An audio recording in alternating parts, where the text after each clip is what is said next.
नमस्कार दर्शकबिन हार्दिक स्वागत छ तपाईहरू सम्पूर्णलाई सपना अनलाइन टिभीमा।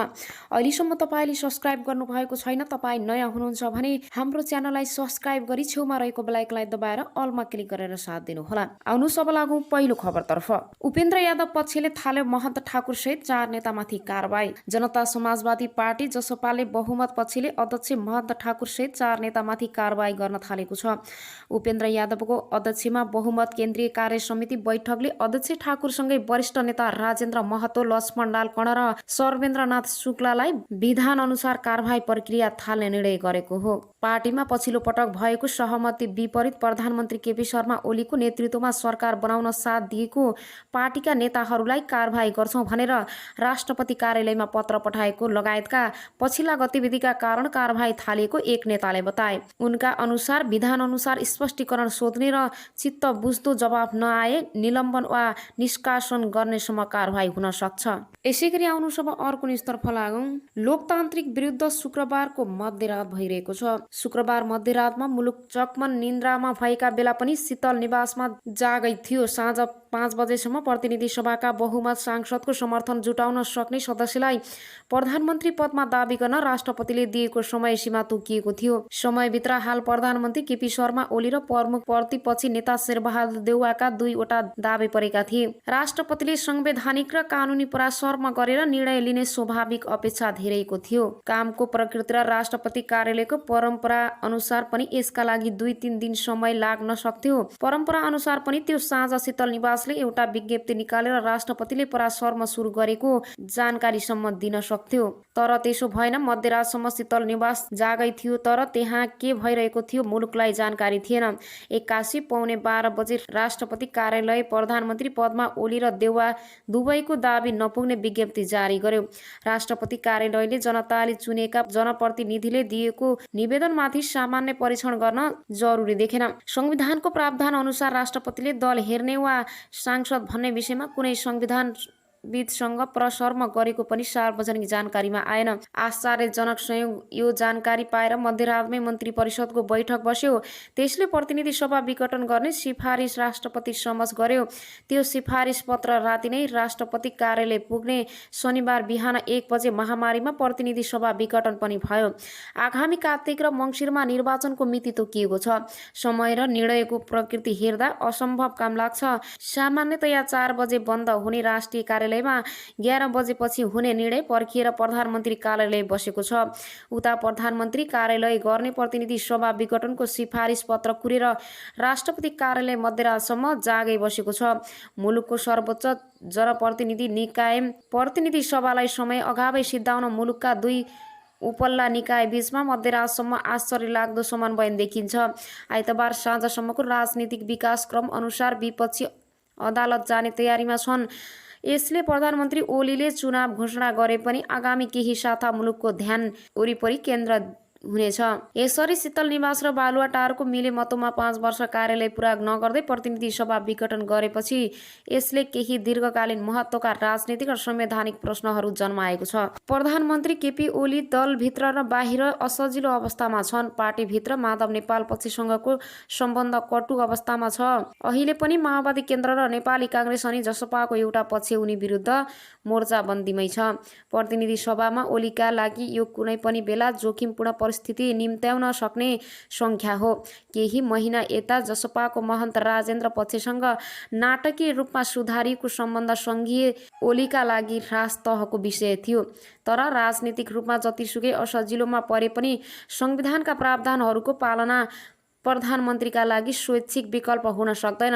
संसदको अङ्कगणित आफू प्रतिकूल देखेपछि उनले यो सर्वोच्च जनप्रतिनिधि सभालाई पटक पटक जस्तो व्यवहार गरे त्यो अक्षम्य छ। आफूलाई बहुमत नदिने प्रतिनिधि सभामाथि प्रधानमन्त्रीले गरेको यो व्यवहारमाथि प्रश्न नगर्ने हो भने नेपालको लोकतान्त्रिक प्रणाली सधैँ स्वयं प्रधानमन्त्रीबाटै असुरक्षित भइरहनेछ। प्रधानमन्त्रीलाई यो हदको निर्णयमा पुग्न सघाउ पुर्याउने राष्ट्रपति पनि उत्तिकै जिम्मेवारी छिन्। संविधानमा राष्ट्रपति र प्रधानमन्त्रीका विभिन्न भूमिका र जिम्मेवारी छन्।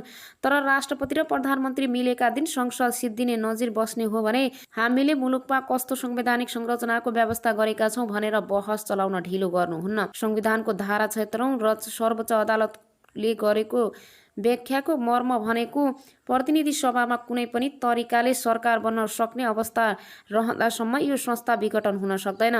त्यसकारण सरकार गठनको विकल्प रहँदासम्म विघटन गर्न नपाइने संविधानको मर्ममाथिको प्रहार राजनीतिक र संवैधानिक दृष्टिले प्रतिगमन नै हो, किनकि यसले लोकतन्त्रको यात्रालाई पछाडि नै फर्काउनेछ।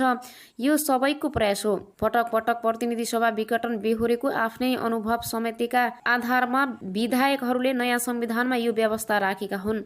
अहिले प्रधानमन्त्री र राष्ट्रपति किन प्रतिनिधि सभामाथि खनिएका छन् भने उदाहरणबाट पनि विधायकी मनसाय सुझबुझपूर्ण रहेको देखिन्छ।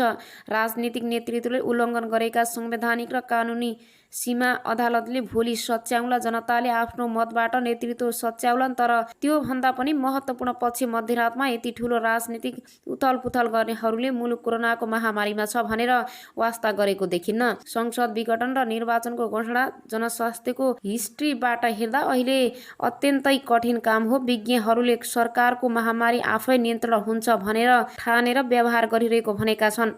उनीहरूका भनाइमा महामारी त्यत्तिकै नियन्त्रण हुँदैन, रणनीति चाहिन्छ। चुनावी घोषणाले यस्तो रणनीति निर्माणलाई प्राथमिकता पर्न दिँदैन। विशेषज्ञ भनाइमा समुदाय स्तरमा फैलिएको कोरोना महामारी नियन्त्रणका लागि समुदाय स्तरमा टेस्ट र जनस्वास्थ्यका मापदण्डको पालनामा कडाइ नगरी सङ्क्रमणको मुहान बन्द गर्न सकिन्छ। यस अर्थमा सरकारले अहिले अवलम्बन गरिरहेको महामारी नियन्त्रण कार्यालयलाई कतिपय विज्ञले मुहान नथुनी भुइँ पुस्ने काम भनिरहेका छन्।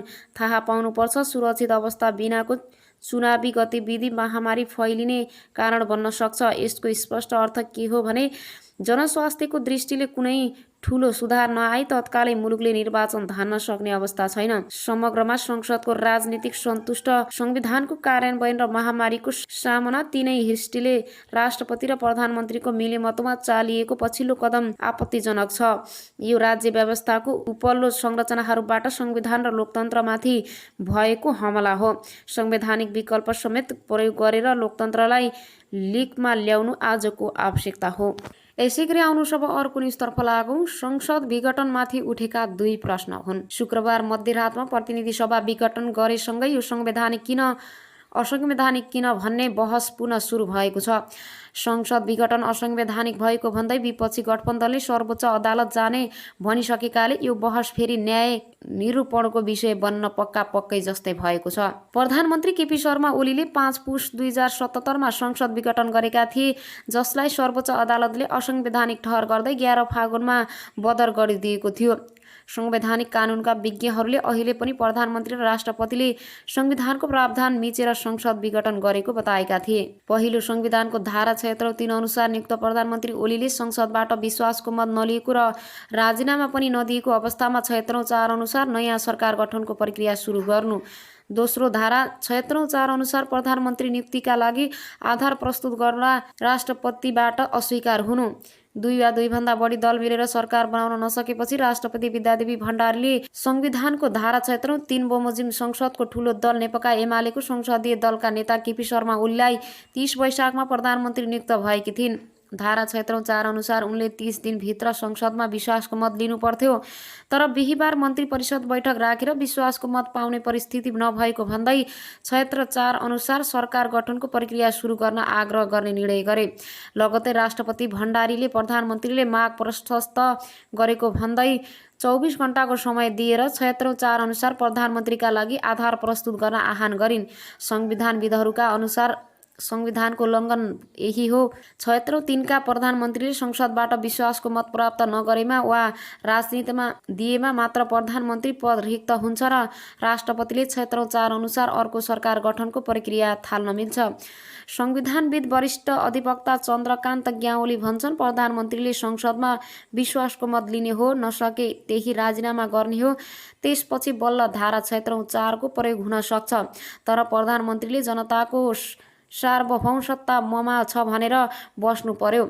अर्को प्रधानमन्त्रीलाई बाटो छेकै गर्नुभयो।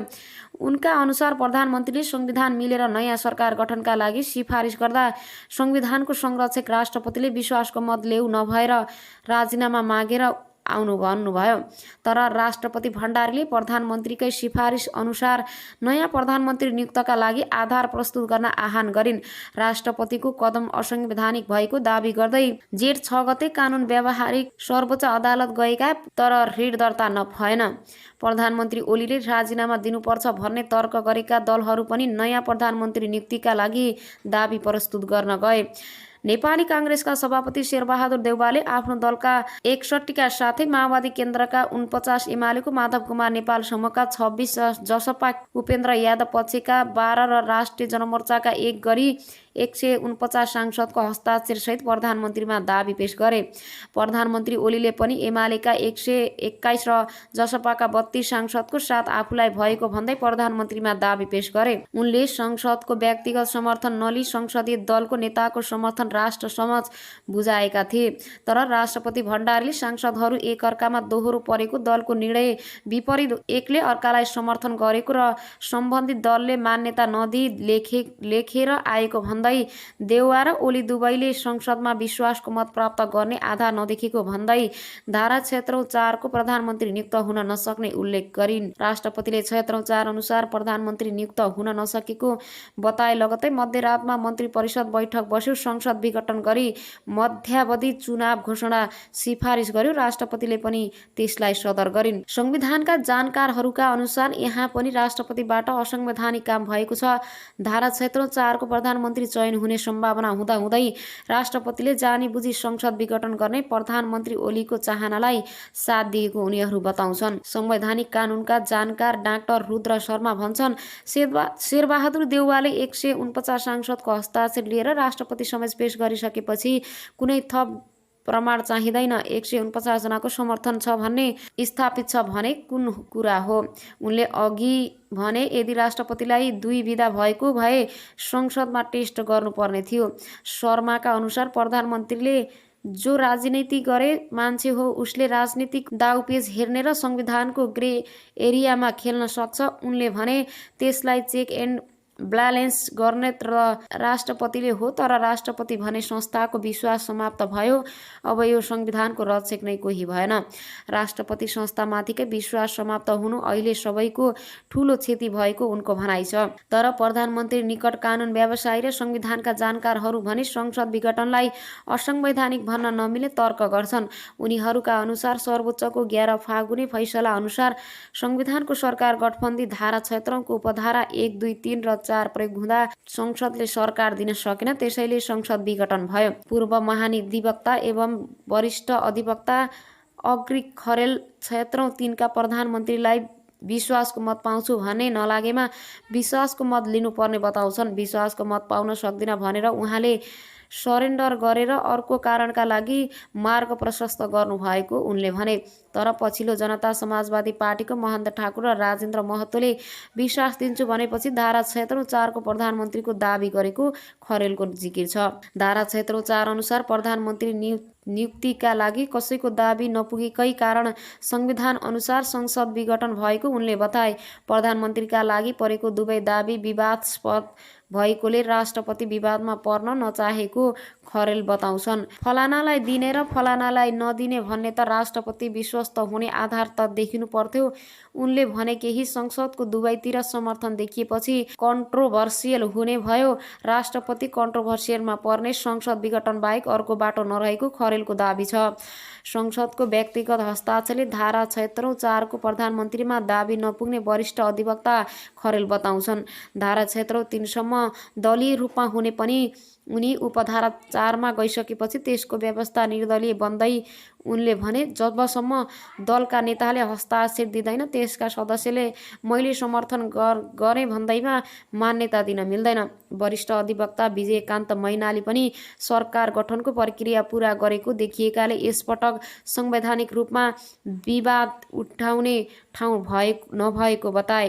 प्रक्रियाबाट गएको देखिन्छ। कसरी विवाद उठाउन अदालत त पुग्न सकिन्छ उनले भने।